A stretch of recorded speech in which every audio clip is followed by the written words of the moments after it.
Hi friends, welcome to Tyagi study hub. तो दोस्तों, आज हम पढ़ेंगे एडवर्ब क्लास।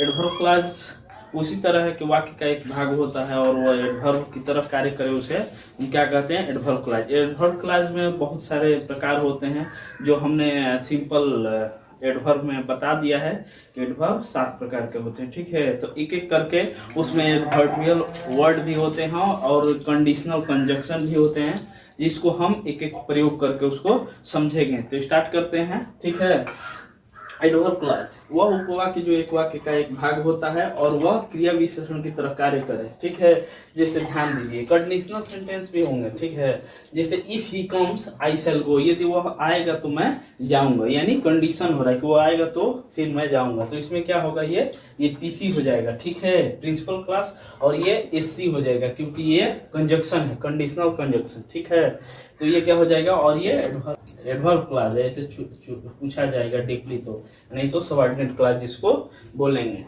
नोट देख लीजिए, यदि शर्त लगे हो तो वहां एडवर्ब क्लास होगा, ये ध्यान रखिएगा आप लोग। ठीक है, उसके बाद हम पढ़ेंगे 1 नंबर में एडवर्ब क्लास ऑफ कंडीशन। ठीक है, कंडीशन पे जितने एडवर्बियल वर्ड हैं उसको हम एक एक करके समझेंगे। ठीक है, और जितने प्रकार के एडवर्ब होते हैं उनको बारी बारी से हम पढ़ेंगे। जो एडवर्ब क्लास से कंडीशन का पता चले उसे हम एडवर्ब क्लास ऑफ कंडीशन कहते हैं, और इसमें कंडीशनल कंजक्शन होगा एवं एक सेंटेंस प्रेजेंट टेंस में होगा तथा दूसरा सेंटेंस क्या होगा? फ्यूचर में होगा। ये याद रखिएगा ये। ठीक है, जो इस प्रकार है, जैसे अनटिल है, अनलेस से पहले इसका प्रयोग हम पढ़ेंगे। ठीक है, यहाँ देखिए, ध्यान दीजिए, जैसे unless you read you will not pass, जब तक तुम पढ़ोगे नहीं तब तक पास नहीं करोगे। ठीक है, ये होगा इसका हिंदी। उसी तरह है अनलेस यू रन फास्ट, जब तक तुम तेज नहीं दौड़ोगे तब तक ट्रेन को नहीं पकड़ सकते, यानी you can not catch this train. ठीक है, उसी तरह है कि अनलेस ही वर्क्स, एक चीज ध्यान रखिएगा कि देखिए ये क्या है? प्रेजेंट इंडेफिनिट है, उसके बाद क्या है? ये फ्यूचर है। उसी तरह यहाँ देखिए, ये प्रेजेंट इंडेफिनिट है, ये फ्यूचर है। हम ऊपर लिख चुके हैं, देखिए ये इंडेफिनिट है, ये क्या है? फ्यूचर है। ठीक है, तो unless he works he will not be reached, यानी जब तक वह काम नहीं करेगा तब तक वह धनी नहीं बन सकता है। उसी तरह इफ इट रेन्स, यदि आज वर्षा होती है तो मैं स्कूल नहीं जाऊँ। ठीक है, तो ये क्या है? कंडीशनल है। ठीक है, तो ये कंडीशनल सेंटेंस है और इसमें ज़्यादातर यही पूछता है, ज़्यादा टिक में तो नहीं जाता है। इसमें ये पीसी और एससी पूछ देता है। ठीक है, तो इसमें बहुत सारे वर्ड आएंगे, बहुत सारे कंडीशंस हैं। ठीक है, रीजन है, मैनर है, नेगेटिव है, अफर्मेटिव है, उसको हम एक एक करके और इनके जो ये उपयोग हैं इनको भी हम इसके साथ पढ़ेंगे। ठीक, अगला हम पढ़ेंगे एडवर्ब क्लास में एडवर्ब क्लास ऑफ रीजन। ठीक है, रीजन का मतलब कारण। ठीक है, कि जिस वाक्य से हमको कारण का पता चले, जिस वाक्य में या जिस सेंटेंस है उसको क्या कहेंगे? रीजन कहते हैं। और उपवाक्य में, ठीक है, रीजन का पता चलेगा उसे हम क्या कहते हैं? एडवर्ब ऑफ क्या? रीजन। ठीक है, तो जो एडवर्ब क्लास जिसमें रीजन का कारण पता चले उसे क्या कहते हैं? एडवर्ब क्लास ऑफ रीजन कहते हैं, जो सिंस, बिकॉज या इत्यादि से शुरू होते हैं। जैसे as it was raining I did not go to school, चूंकि वर्षा हो रही थी। तो ये क्या है? कंडीशन बता रहा है, रीजन बता रहा है। रीजन बता, चूंकि वर्षा हो रही थी इसीलिए वह क्या गया? स्कूल नहीं गया। तो चूंकि क्या है? ये रीजन बता रहा है। उसी तरह since season was bad the girl did not comes on time, यानी चूंकि मौसम खराब था इसलिए लड़की समय पर नहीं आई। ठीक है, उसी तरह अगला है एडवर्ब क्लास ऑफ टाइम। ठीक है, एडवर्ब क्लास ऑफ टाइम वह उपवाक्य जो वाक्य में समय दर्शाता है उसे एडवर्ब क्लास ऑफ टाइम कहते हैं। ठीक है, और ऐसे उपवाक्य as soon, as, when, while, no sooner, as, did, hardly से इत्यादि से शुरू होते हैं। ठीक है, जैसे देखिए, as soon as the teacher comes into the class the student is to drop. जैसे शिक्षक वर्ग में आए, छात्र खड़े हो गए। उसी तरह है कि नो सुनर से डीड आ जाता है, पहले हम इन्वर्सन में बता चुके हैं इसको, ठीक है। हार्डली रहेगा तो हेड लगता है इसका असली के हेड, और हार्डली और इसका असली के साथ हमेशा वेन का प्रयोग होता है, हम बता चुके हैं एडवर्ब में, ठीक है। तो अब हम पढ़ेंगे वेन और व्हाइल का यूज, ठीक है। अब ये क्या है, एडवर्ब ऑफ टाइम में ही हमको पढ़ना है व्हाइल और वेन, जिसका यूज हम कहाँ कहाँ करते हैं, ध्यान दीजिए। ये वेन हो गया, ये व्हाइल हो गया, ठीक है। तो यह एक क्या है, एडवर्ब ऑफ टाइम को सूचित करता है। इसका अर्थ क्या है, जब होता है, और इससे शुरू होने वाले सेंटेंस फ्यूचर टेंस तथा प्रेजेंट टेंस में बनता है, ठीक है। लेकिन इसमें व्हाइल वाला में देखिए, यह एडवर्ब ऑफ टाइम को सूचित करता है। इसका अर्थ जब होता है, किंतु इसका प्रयोग दोनों क्लाज किस में हो, पास्ट कंटिन्यूअस टेंस में हो तो इसका प्रयोग होता है, ठीक है। नोट, अगर एक वाक्य पास्ट इंडेफिनिट में और एक वाक्य पास्ट कंटिन्यूअस में टेंस में हो तो वहां व्हेन का प्रयोग होगा, ये नोट में ध्यान रखिएगा।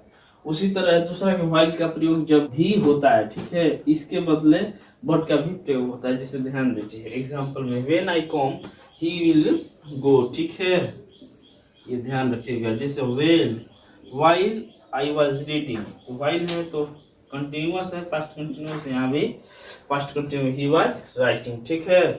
When he comes I was reading, जब वह आया तो मैं क्या हुआ, पढ़ रहा था, ठीक है। और while the world's last I will continue to love you, जब तक यह संसार रहेगा तब तक मैं तुम्हें चाहता रहूंगा, ये ठीक है। तो ये व्हाइल का प्रयोग हो गया, ठीक है। उसके बाद देखिए, Ram is rich but his brother is poor, तो राम गरीब है जबकि उसका भाई, राम धनी है जबकि उसका भाई गरीब है, ठीक है। तो बट का प्रयोग यहाँ मीन की जगह भी किया जा सकता है, और सेंस इसका लेकिन नहीं होगा, क्या होगा, जबकि होगा, ठीक है, ध्यान रखिएगा। अब हम चौथा पढ़ेंगे एडवर्ब क्लॉज ऑफ रिजल्ट, ठीक है, जिसको परिणाम उपवाक्य, उपवाक्य भी इसको हिंदी में कहते हैं। जैसे अगर किसी क्लॉज का एक वाक्य परिणाम शो करता है, उसे क्या कहते हैं हम, एडवर्ब क्लॉज ऑफ रिजल्ट। यानी ये क्या करता है, ये रिजल्ट शो करता है कि कोई भी काम किसके लिए किया जाता है, ये उसमें रिजल्ट शो करता है कि इसीलिए ये काम किया जा रहा है कि ये हो उसमें। जैसे ध्यान दीजिए, एग्जाम्पल, वह पढ़ता है ताकि पास हो जाए, वह क्यों पढ़ता है, ताकि पास हो जाए, तो ये रिजल्टेंट है इसका, ठीक है। किस लिए पढ़ रहा है, कि पास हो जाए, तो इसका क्या होगा, ही रीड सो दैट ही मे पास, ठीक है। उसी तरह वह खाता है ताकि मोटा हो जाए, he eats so that he may be fat. उसके बाद पांचवा नंबर है एडवर्ब क्लॉज ऑफ मैनर, यानी रीति या ढंग, ये बताता है, या तरीका, ये क्या करता है, शो करता है वाक्य में, ठीक है। ये बताता है कि किस तरीके से कौन क्या है और क्या नहीं है, ठीक है। जैसे वह उपवाक्य जो वाक्य में तरीका रीति को दर्शाता है, उसे एडवर्ब क्लॉज ऑफ मैनर कहते हैं। जैसे देखिए, वह दौड़ता है मानो वह घोड़ा है, माने किस तरह वह दौड़ता है, मानो किस ढंग से दौड़ता है, किस तरीका से दौड़ता है कि वह घोड़े की तरह दौड़ता है, ठीक है, ये है।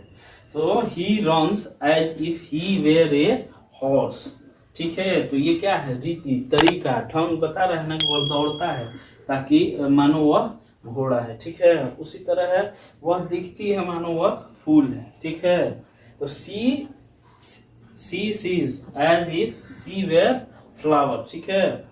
वह खेलता है मानो वह तेंदुलकर है, यानी वह तेंदुलकर की तरह खेल रहा है, तो मानो वह क्या है, तेंदुलकर है। तो क्या है, ये तरीका बता रहा है इसमें कि किस तरह खेल रहा है, तेंदुलकर की तरह खेल रहा है, ठीक है। तो he plays as if he were a Tendulkar, ठीक है। तो और इसमें अब एडवर्ब क्लॉज में छवा पढ़ना, एडवर्ब क्लॉज ऑफ कॉन्ट्रास्ट, यानी विरोध सूचक क्रिया विशेषण वाक्य।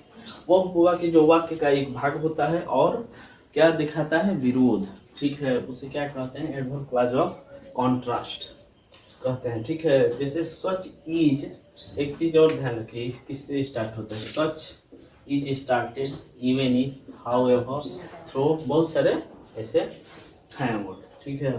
जैसे even if you try hard you can't be reached, यानी चाहे तुम कितना भी प्रयास कर लो तुम धनी नहीं बन सकते। उसी तरह इवन इफ, जहाँ तक चाहे, ठीक है, even if she is beautiful I can't marry her, वह चाहे वह कितना भी सुंदर क्यों ना हो मैं उससे शादी नहीं कर सकता, ठीक है। Even if you forget me I can't forget you, भले ही तुम मुझे भूल जाओ मैं तुम्हें नहीं भूल सकता, ठीक है। और हम पढ़ेंगे सेंटेंस। सेंटेंस में सिंपल सेंटेंस, कंपाउंड सेंटेंस और कॉम्प्लेक्स सेंटेंस है, ठीक है। इसको भी हमको पढ़ना है, क्लास में ही पढ़ना है, ठीक है। तो सिंपल सेंटेंस कैसे, तो वो है जिसमें एक सब्जेक्ट हो और एक ट्रांजिटिव वर्ब हो, ठीक है, उसको क्या कहते हैं, सिंपल सेंटेंस, ठीक। और कंपाउंड सेंटेंस उसे कहते हैं जिसमें कोऑर्डिनेटिंग कंजक्शन, यानी दो वाक्यों को क्या करता है, वो बीच में जोड़ता है, ठीक है, उसको क्या कहते हैं, कंपाउंड सेंटेंस। और एक चीज़ और ध्यान रखिएगा, उसमें दो प्रिंसिपल क्या होगा, क्लॉज होना चाहिए, ठीक है। इसमें दो बार प्रिंसिपल क्लॉज होना और रहना आवश्यक है। जैसे देखिए आइदर और, नाइदर नॉर, और nor, not only but also, बहुत सारे हैं कोऑर्डिनेट कंजक्शन है जो दो सेंटेंसों को जोड़ते हैं, ठीक है।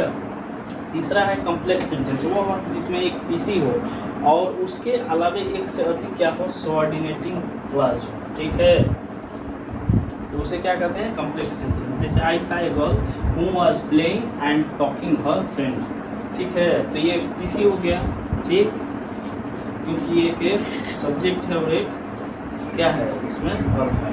और ये हो गया क्या, कंजक्शन, यहाँ कंजक्शन के लिए काम कर रहा है, और ये ऑब्जेक्ट, ठीक है।